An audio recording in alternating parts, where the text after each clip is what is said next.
Well, I didn't expect to do this so soon, but as soon as I recorded my first review, I immediately read the second volume of Heartstopper. Hi Pinkies! I wore a dinosaurus shirt. I don't like to wear it out, and so a good excuse to keep the shirt is to wear it on a video. Volume 2, Book 2. Another really fun one. The pacing seemed a bit faster than the first one.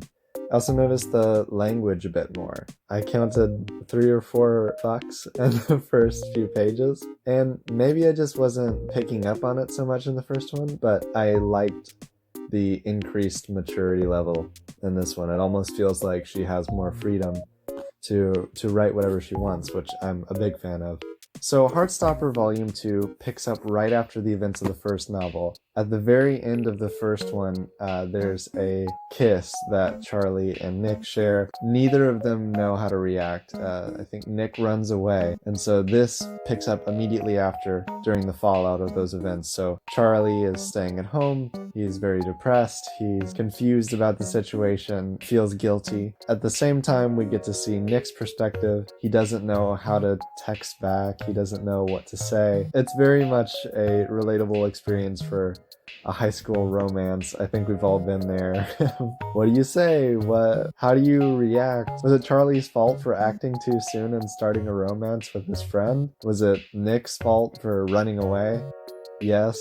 This is a very interesting beginning to a relationship, and it's very much that honeymoon effect that you have in your first relationship. They're sort of romanticizing this whole experience, and they're making mistakes, but none of the consequences have happened yet, you know? They're both dissociating. So this has been happening since the first book, but Charlie has been sort of dissociating from his friends, and in this one you see Nick start to dissociate from his friends more too.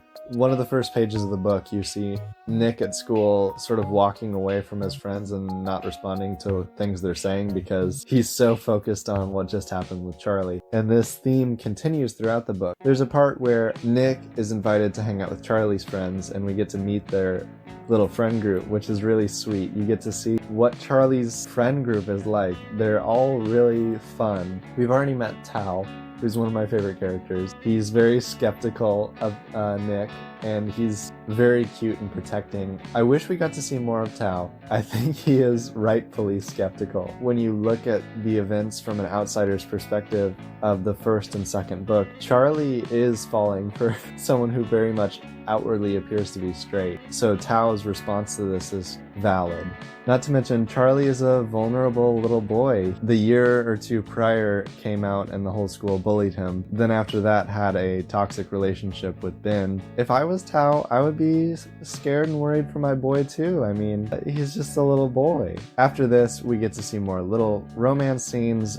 Charlie and Nick do a lot of kissing in this one, which is probably why I flipped and went through it so fast. It was just a real page turner, just like the first one. And even though this one is quite a bit thicker than the first one, it goes so fast. I think I almost finished this one in less than an hour. The pacing keeps getting better with these. In terms of story, I like that it expanded the scope. Like I said, you get to meet some of Charlie's friends, and they're really fun and cute, and I want to see more of them. There's even a mini comic at the end of it where we get to see a little bit more of Darcy and Tara's relationship, which is really fun. I like those two characters, and I think there's a spin-off story about them, but I don't really know. I'm just excited to see more of this whole friend group because they're all really fun. I wish I had friends like that. Tao has his own little crush, and their little relationship is really interesting. I can't wait to see more of them.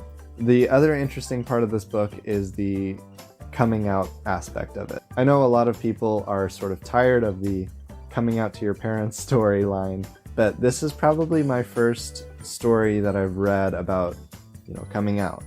And I thought it was handled very well. I also thought it was super funny because earlier on in the story, Nick's sort of researching and figuring out that he's bi. Then later he tells his mom that he's bi and asks her if she knows what that means, and she's like, "What, I wasn't born in the 4th century? I know what that is." Which is so funny because Nick didn't know what that was. But not only do we get to see more of Charlie's friends, we also get to see more of Nick's friends. And Nick's friends from the beginning have been pretty toxic people. They're very much straight boys doing straight things. One of them is a real jerk. I forget his name, but he's the epitome of like a private schooler. Nick is introducing himself to Tara. He first says, "Oh, I'm dating Charlie." They're like, "Oh my gosh, we found another one." So Darcy and Tara are there, and the boy calls out and he's like, "Oh man, you got 2 girls in your arms. Nice job." And Darcy says something like, "Why are straight people like this?" It made me laugh out loud. That was really good. So later there's actually a fight. Nick and Charlie go to the movies with Nick's friends. Charlie is sort of apprehensive about it. Charlie's dad is apprehensive about it. Everybody is worried about it. So the story's really building it up to be this event, you know. Nick's friends are kind of jerks. They're the kind of people, they say this over and over again in the book, they're the kind of people that did bully Charlie. It's this scary moment, sort of like the first book has this climax where they go to the party.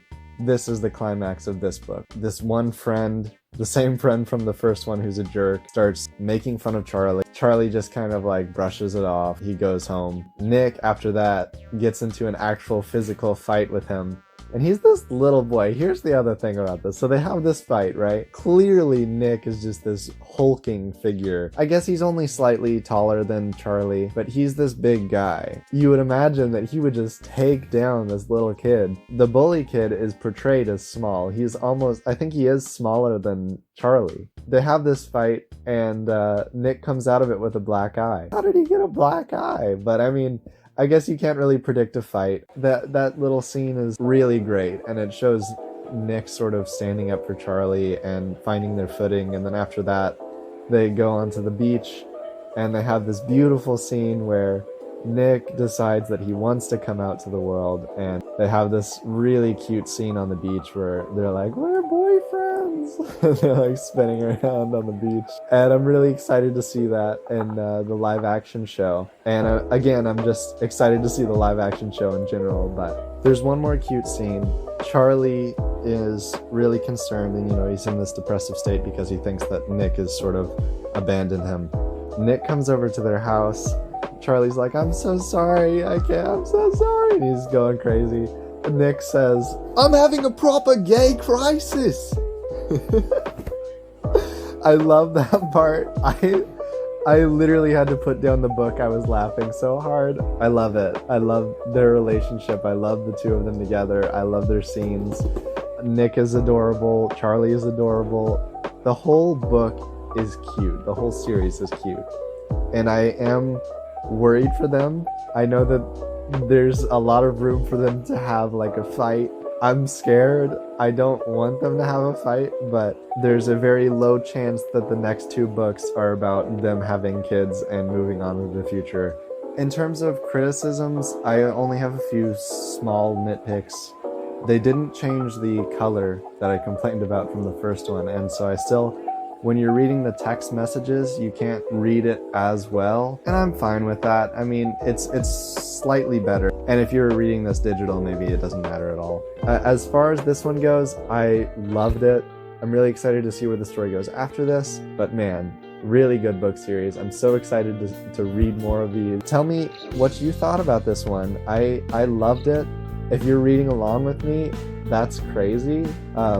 Leave a comment. Tell me what you thought of this one versus the first one. Where you think it's going. Maybe you've already read all these. I don't know. Why would I know that? Anyways, I hope you have a great day. And I know my cat eyes aren't great, but I'm trying.